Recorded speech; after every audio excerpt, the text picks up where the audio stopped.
Épître de Paul aux Colossiens, chapitre 2. Car j'aimerais que vous sachiez quel grand conflit j'ai à votre sujet, et pour ceux à Laodicée, et pour beaucoup qui n'ont pas vu mon visage en la chair, afin que leur cœur puisse être réconforté, étant noués ensemble dans l'amour et vers toute richesse de la pleine assurance de compréhension, à la connaissance du mystère de Dieu et du Père et de Christ, en qui sont cachés tous les trésors de sagesse et de connaissance. Et je dis ceci pour qu'aucun homme ne vous dupe par des paroles séduisantes, car bien que je sois absent quant à la chair, cependant je suis avec vous quant à l'esprit, me réjouissant et regardant votre ordre et la fermeté de votre foi en Christ. Comme vous avez donc reçu Christ Jésus, le Seigneur, ainsi marchez en lui, enraciné et édifié en lui,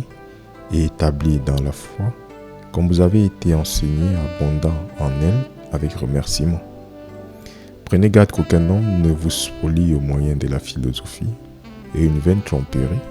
d'après la tradition des hommes, d'après les rudiments du monde et non d'après Christ. Car en lui demeure toute la plénitude de la déité corporellement, et vous êtes accomplis en lui,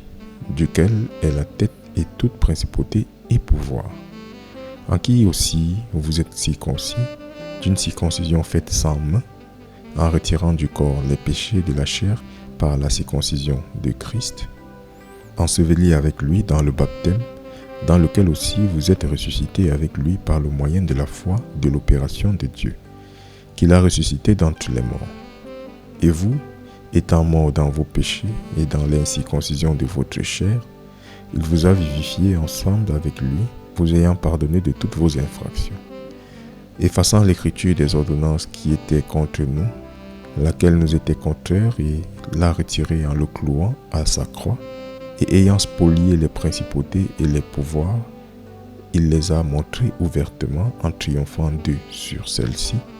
qu'aucun homme donc ne vous juge sur le manger ou le boire, ou à l'égard d'un jour de fête, ou de la nouvelle lune, ou des jours de sabbat, lesquels sont une ombre des choses à venir,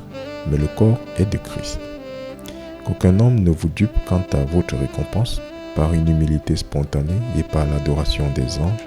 s'ingérant dans ces choses qu'il n'a pas vues, vainement enflé d'orgueil par son intelligence charnelle, et ne tenant pas la tête, de laquelle tout corps étant alimenté et noué ensemble par des jointures et des liens s'accroît de l'accroissement de Dieu. C'est pourquoi si vous êtes morts avec Christ au rudiment du monde, pourquoi bien que vivant dans le monde, vous êtes assujettis aux ordonnances. Ne touche pas, ne goûte pas, ne manie pas, lesquels tendent tout à périr par l'usage, suivant les commandements et les doctrines des hommes, lesquelles choses ont en effet une apparence de sagesse en une adoration volontaire et en humilité et en négligeant le corps, ce qui n'est d'aucun honneur pour la satisfaction de la chair.